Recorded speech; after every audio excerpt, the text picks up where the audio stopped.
Bienvenue sur Fil Horizon. À présent, voyons ensemble que serait la mise en application du choix entre l'amour ou la peur. Pour moi, il est très difficile d'avancer en cohérence lorsqu'on n'a pas une vision claire. Et donc moi, ma vision et celle que je vous propose, c'est vraiment à chaque instant de s'arrêter pour prendre conscience des choix que nous pouvons faire dans la vie, la marge de manœuvre qui est à notre disposition. Certains feront le choix de la réussite, d'autres le choix du lucre, de l'argent et d'autres le choix du pouvoir. Eh bien, moi, ma vision, ce n'est que de choisir entre l'amour ou la peur. Et nous verrons ensemble que cela s'applique à tous les champs de la vie. En ce qui concerne le relationnel, je vais vous illustrer mon propos par un exemple assez simple parce que vous savez que j'aime bien utiliser des images simples. Les métaphores, bien qu'elles fassent appel à de gros raccourcis, permettent néanmoins d'expliquer la base d'une idée forte. Prenons l'environnement du football. Tout le monde connaît le football. Et essayons de transposer l'idée de la relation dans le ballon. Si vous étiez un joueur de football, eh bien, vous ferez en sorte de construire un beau jeu et faire avancer coûte que coûte ce ballon, donc la relation.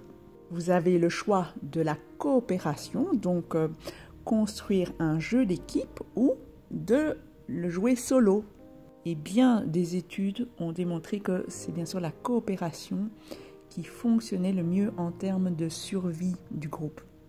Et donc une fois que vous êtes au clair avec votre rôle, le fait que vous devez jouer ce ballon, eh bien il y a encore votre but. Et là, comme je vous le disais, chacun est libre de choisir son but. Certains choisiront le couple traditionnel, la construction d'un ménage avec l'achat d'un bien immobilier, le fait d'avoir des enfants, etc. ou la carrière, peu importe.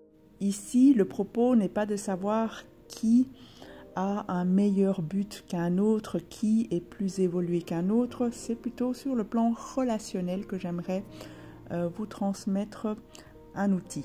Et donc de plutôt sentir qui est plus habile au niveau relationnel. Ensuite, je précise que je ne suis pas spécialiste en football, j'essaye simplement de transposer une image populaire qui parle bien à tout le monde. Toutefois, mon métier est coach et dans le coaching, eh bien, cela procède quand même de la psychologie humaine et l'état d'esprit d'un joueur ou d'un grand sportif de haut niveau peut faire la différence.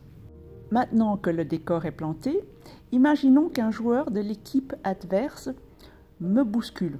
Impossible de lire sa véritable intention puisque en principe, il n'est pas censé me bousculer et l'arbitre sert à objectiver cela. Eh bien, à cet instant, mon cerveau reptilien le plus ancien, le cerveau animal, peut être activé. Et dans la fraction de seconde de lucidité que je pourrais éventuellement avoir, j'ai le choix entre continuer à jouer le ballon ou, ce qu'on dit, jouer l'homme. Vais-je me laisser dépasser par la situation, déborder et peut-être contre-attaquer en le bousculant à mon tour, ou alors vais-je me concentrer sur le ballon, sur la relation donc. Dans un match de foot, étant pas spécialiste, je ne vais pas me permettre de commenter, mais dans la relation amoureuse, je remarque qu'il est plus tentant et plus facile aussi d'aller scruter l'autre, ses erreurs, ses défauts, au lieu de favoriser la relation. Et le regard acerbe, la critique, le reproche et le jugement envers l'autre peuvent escalader si vite qu'ils peuvent nous mener à une fin de relation, à une rupture du lien avant même d'avoir eu le temps de dire ouf. Cela a été si vite que parfois on ne sait même pas pourquoi on s'est séparés. Et bien souvent, nous prenons les choses très personnellement et très à cœur, comme si on était attaqué personnellement. Et quand bien même cela arrivait qu'on soit attaqué dans notre intégrité, eh bien, il y a toujours une marge de manœuvre pour jouer le ballon et pas jouer l'homme. Et donc, choisir l'amour plutôt que choisir la peur. Nous allons voir dès à présent comment procèdent les couples conscients. De mon observation et de ma propre expérience, les couples qui parviennent à être en conscience dans la relation n'ont pas une vie parfaite, n'ont pas une vie plus facile et ne sont pas exempts d'épreuves de la vie. En revanche, ils ont une sorte d'intelligence émotionnelle et relationnelle qui leur permettent de vivre leur quotidien à différents niveaux, sur différents plans. Et sur le plan de l'ego, du personnage, de la personnalité et sur le plan de l'âme. Bien sûr, ils ne seront pas tous à même de vous l'expliquer tel que je le fais en ce moment. Ils le vivent de manière tout à fait spontanée et naturelle, mais on observe qu'il y a cette intelligence entre eux. Cette intelligence parle avant tout de conscience et donc de connexion au cœur, d'un recentrage personnel qui va leur permettre justement d'accéder à ce petit endroit dont je vous ai parlé dans mon podcast précédent. Petit endroit au sein de chacun à partir duquel on peut vraiment choisir notre prochaine action. Choisir plutôt que de la subir, c'est-à-dire être en mode automatique, réactionnel, reptilien et être dépassé soi-même par ses propres pensées et ses propres actions. Bien sûr, je ne parle pas d'une population qui aurait un handicap et des souffrances neurologiques auprès de laquelle tout ceci ne serait pas tout à fait vérifiable. Et étonnamment, des tests et des études menées sur des patients souffrant de léthargie profonde ont démontré que même ces patients pouvaient atteindre cet espace de conscience. Et cet espace parle aussi de manière plus pragmatique que la conscience, de sécurité intérieure. Cette sécurité se traduit dans le sentiment d'avoir sa propre personnalité, d'être une personne bien distincte des autres, avec sa singularité, mais pouvant faire l'expérience de connexion forte avec les autres et aussi de pouvoir goûter à l'expérience d'unité avec les autres et avec le tout. Lorsqu'on se sent en sécurité, les relations sociales et les relations amoureuses paraissent plus apaisées et donc plus stables.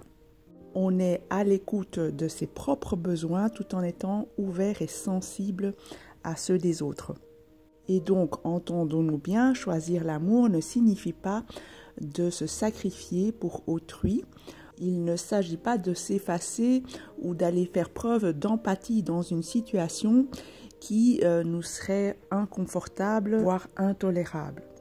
Alors, l'attachementiste John Bowlby a déjà émis l'hypothèse que cette zone de sécurité est biologiquement programmée en chacun de nous. Tous, nous pouvons donc accéder à ce petit espace dont je vous parle, où il est possible de ressentir la sérénité, la paix et la sécurité. Les épreuves et l'adversité de la vie, les traumas vont sans doute venir masquer cette zone. On va parfois même oublier son existence, mais elle reste accessible à tout moment. Lorsque les traumas sont répétés tout au long de la vie, eh bien, il devient de plus en plus difficile d'accéder à cet espace, mais je vous dis, il est là à chaque instant présent. Les personnes à l'attachement sécure se reconnaissent par les caractéristiques suivantes. Elles se sentent concernées par le bien-être des autres et de leurs partenaires. Ce bien-être est tout aussi important que leur propre bien-être personnel. Sans nourrir cet amour au préalable intérieur en soi, qu'avons-nous à offrir à l'extérieur qui soit vraiment juste ? Ensuite, les personnes en sécurité s'expriment en toute authenticité et elles ne cherchent pas à louvoyer, elles ont une communication claire et directe. Elles se sentent à l'aise et dans la proximité, l'intimité physique et dans la distance, dans l'indépendance, l'autonomie, l'éloignement. La personne sécure est disponible face aux sollicitations et non pas à disposition. Être disponible n'est pas la même chose que être à disposition. Et même si elle se montre à l'écoute et bienveillante, elle ne va pas spécialement chercher à solutionner ce qui se présente de la part des autres, ni à les sauver. Elle est tout simplement dans une forme de présence juste. Et dans cette présence, accordée à ce qui se passe, accordée à ce qui est, elle est capable donc de montrer de la force là où c'est nécessaire pour ajuster une situation qui lui semble affecter son intégrité, mais elle est aussi capable de passer l'éponge très facilement et donc pardonner aussi très facilement car elle croit à la bonté intrinsèque de l'humain. Et donc en somme, elle parvient à gérer les situations et les conflits de façon souple. Les désaccords ne donnent pas forcément lieu à une réponse défensive de sa part, à une attaque. Plus une personne est rigide et voire contrôlante dans ses pensées, ses fonctionnements, ses comportements, ses mécanismes de défense, plus on peut s'attendre à ce qu'elle ait vécu des traumas et qu'elle subisse encore des traumatismes. Alors ce tableau que je viens de vous dépeindre représente plutôt un idéal vers lequel tendre. Tout le monde n'a pas eu la chance d'être né sous la bonne étoile et d'avoir reçu un attachement sécure. Et beaucoup parmi nous sommes en chemin. Et donc personnellement, je pense que la patience fait aussi partie des caractéristiques des personnes sécures. Donc pouvoir aussi avancer dans la vie dans le bon tempo, à l'écoute de son propre rythme intérieur et le rythme des autres, le rythme du monde. Avancer en toute confiance avec le temps et dans le temps. Et pour me faciliter la vie, au lieu de devoir réfléchir à chacune de ces caractéristiques, eh bien moi je les résume par un choix personnel à chaque seconde, à chaque instant, entre l'amour ou la peur. L'amour me fera adopter de façon spontanée et naturelle ces caractéristiques et la peur m'en éloignera. Et de manière plus ciblée dans le relationnel, je vous invite donc à, plutôt que jouer l'homme, jouer le ballon. Observer la relation, la questionner, faire les constats lucides qui vont de pair, plutôt que de commencer par juger et critiquer autrui. Et ces jugements se basent bien souvent à partir d'interprétations. Sous la peur, on a bien souvent une vision d'ennemi de l'autre, se racontant toute une série d'histoires autour de lui qui sont en partie fausses, puisque agitées par notre propre peur, ou alors carrément fausses. Si vous regardez de manière plus large, eh bien justement, les couples qui sont en conscience ont une vision plus en hauteur, je dirais. Ils voient plus largement ce qui se passe dans le relationnel. Ils ne sont alors plus soumis à des choix tragiques, des choix de peur. Et lorsque l'ego s'exprime, ils savent faire la différence et ne pas se laisser leurrer. Ils préfèrent faire gagner donc la relation plutôt que d'avoir raison. Et lorsqu'il y en a un des deux qui semble moins éclairé, eh bien l'autre ne se dit pas du tout qu'il est en train de faire tout le travail. Pourquoi? Eh bien tout simplement, il a conscience que son comportement et tout ce qu'il entreprend ne le concerne que lui. C'est pour lui en premier lieu que cette paix et cette sérénité s'installent. Tout cela, on ne le fait pas pour quelqu'un, on le fait d'abord pour soi. On devient plus conscient pour respecter qui l'on est, pour gagner en liberté, pour gagner en souveraineté et aussi en légèreté et en joie. D'après moi, on reconnaît quelqu'un de juste tout simplement à la légèreté et à la joie sincère qui se dégage de son cœur. Et concernant les âmes jumelles, eh bien, le fait d'être un couple conscient ne signifie pas d'avoir réussi le couple sur le plan humain. C'est plutôt le contraire. C'est-à-dire qu'être en conscience dans ce couple atypique, ce serait plutôt d'être justement parvenu à se détacher complètement de tout format, de tout modèle de couple pour construire une relation tout à fait originale et unique.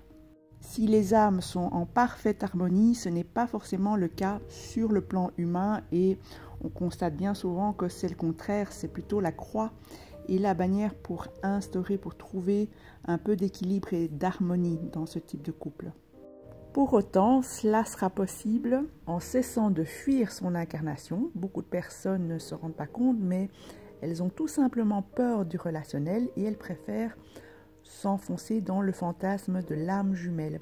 Il est donc possible d'en sortir et construire une relation, que ce soit avec son âme jumelle ou toute autre personne, notamment en utilisant les outils que je vous ai partagés dans ce podcast. Allez-vous choisir l'amour ou la peur ? J'espère que vous avez apprécié ce podcast. Dites-moi en commentaire si vous parvenez à cette sécurité intérieure et dans quelles circonstances plus précisément cela pourra éclairer pas mal d'entre nous. Si vous appréciez ces sujets, je vous remercie de vous abonner pour plus de sujets similaires. Je vous dis au revoir et à très bientôt.